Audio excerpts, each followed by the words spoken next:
করে যারা সুদখোর সুদ খেয়েছে এই সুদখোরদের দুইটা পাও বাঁধা 50,000 বছর পর্যন্ত ঝুলিয়ে রাখা হবে। আল্লাহর নবী বলেছেন, যদি কোনো ব্যক্তি জেনে শুনে একটা দিরহাম পরিমাণ সুদ খায় তাহলে 36 বার জিনা করার চেয়ে জঘন্য অপরাধ হয়ে যায়। তাফসীরে জালালাইন, যদি কোনো ব্যক্তি সুদের টাকা দিয়ে তার গায়ের যদি কোনো পোশাক কিনে থাকে, আপনার গায়ের একটা জামা, এই জামাটার দাম যদি আপনার 50 টাকা হয়, একটা দিরহাম যদি এর সঙ্গে সুদের টাকা থেকে যায়, এই পোশাক পরে যদি আপনি ইবাদত করেন, বন্দেগী করেন, আপনার দরখাস্ত আল্লাহর দরবারে কোনোদিন মঞ্জুর হবে না। বন্ধুরা আমার, 10 শ্রেণীর মানুষের নামাজ কবুল হবে না। বন্ধুরা, ইবনে হাজার আসকালানী রহমাতুল্লাহ আলাইহি বলেছেন 10 শ্রেণীর মানুষের নামাজ কবুল হয় না। আমি কি বলবো 10 শ্রেণীর মানুষ কারা কারা? বন্ধুরা আমার, তবে জেনে রাখবেন, যারা সুদ খায় এদের নামাজ কিন্তু কবুল হবে না। আমি বলবো 10 শ্রেণীর মানুষ কারা কারা। 1 নম্বর, যেই ব্যক্তি জামাত ছাড়া নামাজ পড়ে, ইচ্ছা করে বাড়িটাকে মসজিদ বানাতে চায়, বাড়ির পাশে মসজিদ, কোনো কারণ ছাড়া, ওজর ছাড়া, নিজে ইচ্ছা করে যেই ব্যক্তি বাড়িতে নামাজ পড়ে, এই ব্যক্তির নামাজ আল্লাহর দরবারে কবুল হয় না। 2 নম্বর, যেই ব্যক্তি নামাজ পড়ে কিন্তু যাকাত আদায় করে না, আপনার যাকাত ফরজ হয়ে গেছে, আপনি যাকাত আদায় করলেন না। আল্লাহর নবী বলল, যাকাত তুমি না দিয়ে গরিবের হকটা তুমি নিজে আত্মসাৎ করতেছো, আবার সিজদা দিচ্ছ, তোমার কপালে টেক্কা পড়ে গিয়েছে, কোনো কাজ হবে না। যাকাত পরিশোধ না করা পর্যন্ত তোমার নামাজ কবুল হবে না। তাহলে আজকের বাড়ি যেয়ে চিন্তা করবেন আপনার সম্পদ কতটা আছে। সম্পদ হিসাব করে ইমাম সাহেবের কাছ থেকে, আপনার এলাকার আলেমদের কাছ থেকে আপনারা ফতোয়া নিবেন, আপনার সেই অনুযায়ী যাকাতের টাকাটা আপনারা আদায় করে দিবেন।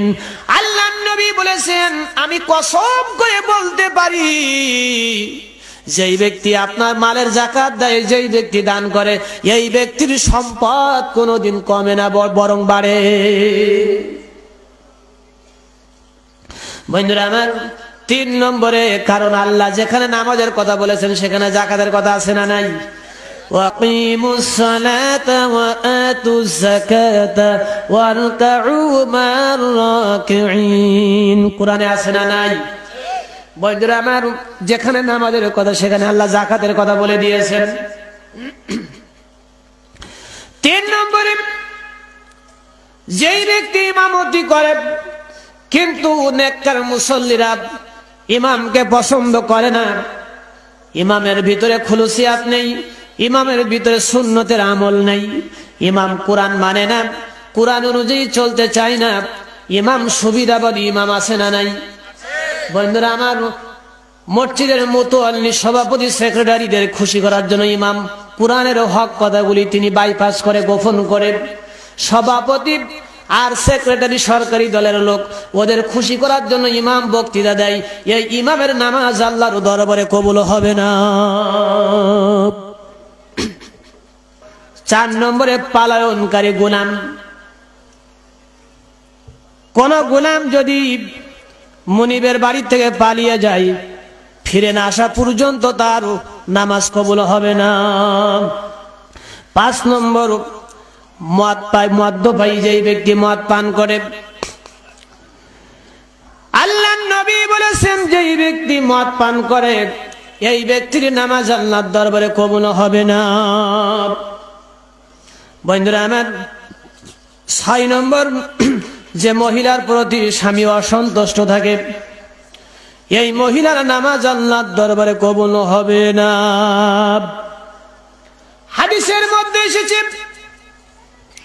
যদি কোন মহিলা বিনা কারণে তার স্বামীকে কষ্ট দেয়, স্বামীকে কষ্ট দিয়ে মহিলা যদি আলাদাভাবে রাত যাপন করে, তাহলে সকাল পর্যন্ত ওই মহিলার উপরে আল্লাহর লানত বর্ষিত হতে থাকে। এই জন্য মা বোনদের জন্য অনেক দামি আলোচনা, এটা গভীর মনোযোগ দিয়ে শুনতে হবে, আমল করতে হবে। আল্লাহর নবী বসে আছেন, মা ফাতিমা নবীজির সামনে চলে এসেছেন। নবীজিকে দেখে মা ফাতিমা কেঁদে ফেললেন। নবীজি বললেন, ওগো ফাতিমা, তুমি কাঁদছো কেন? তোমার চোখের পানি আমি নবীজি সইতে পারি না। তখন ফাতিমা বলল, ও আব্বাজান, আলীর সঙ্গে আমার একটু মনোমালিন্য হয়েছিল ঘরের ভিতরে। মনোমালিন্য হওয়ার পরে ফাতিমা বলল, আমি অনেক চেষ্টা করে আলীর সেই অভিমানটা আমি ভাঙিয়েছি। এর উপরে আমাদের মধ্যে আবার সম্পৃক্ত হয়ে গিয়েছে।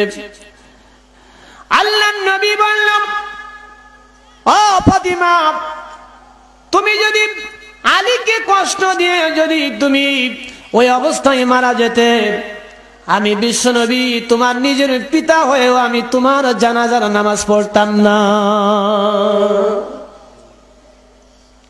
বন্ধুরা আমার, স্বামীকে এত মর্যাদা এখানে বিশ্বনবী দিয়েছেন।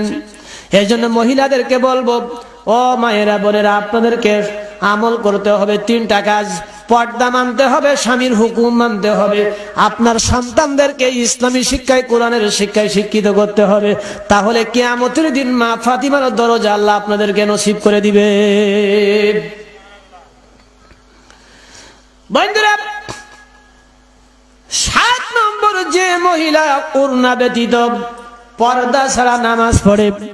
আমাদের সমাজে অনেক মহিলা আছে, দেখবেন তারা ওড়না পরে না, পর্দার ভিতরে তারা থাকে না, পর্দাকে তারা প্রয়োজন মনে করে না। জোরে বলেন ঠিক কিনা?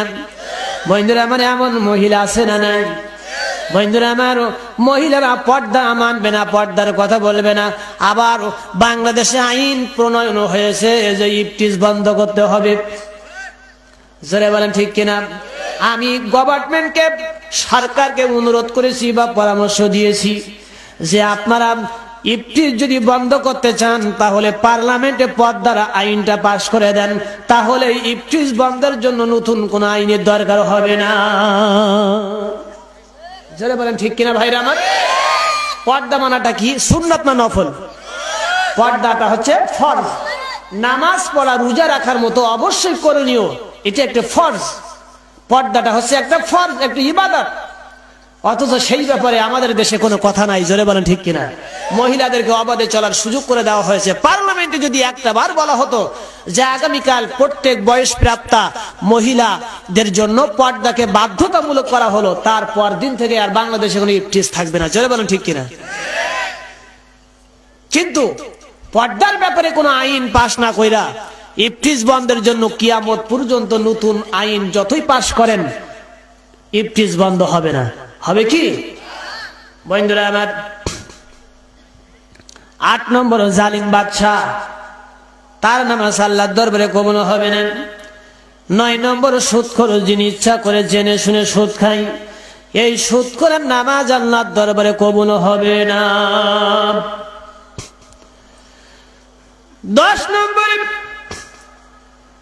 যেই ব্যক্তি নামাজ পড়ে আবার অন্যায় কাজ করে, যেই ব্যক্তি নামাজ পড়ে আবার অশ্লীল কাজ করলো, যেই ব্যক্তি নামাজ পড়ে আবার মেলার প্যান্ডেলে প্রবেশ করে, যেই ব্যক্তি মসজিদে যে নামাজ পড়ে আবার মেলায় যেয়ে আবার সেইখানে গান বাজনা শোনে, এমন ধরনের লোক আছে না নাই?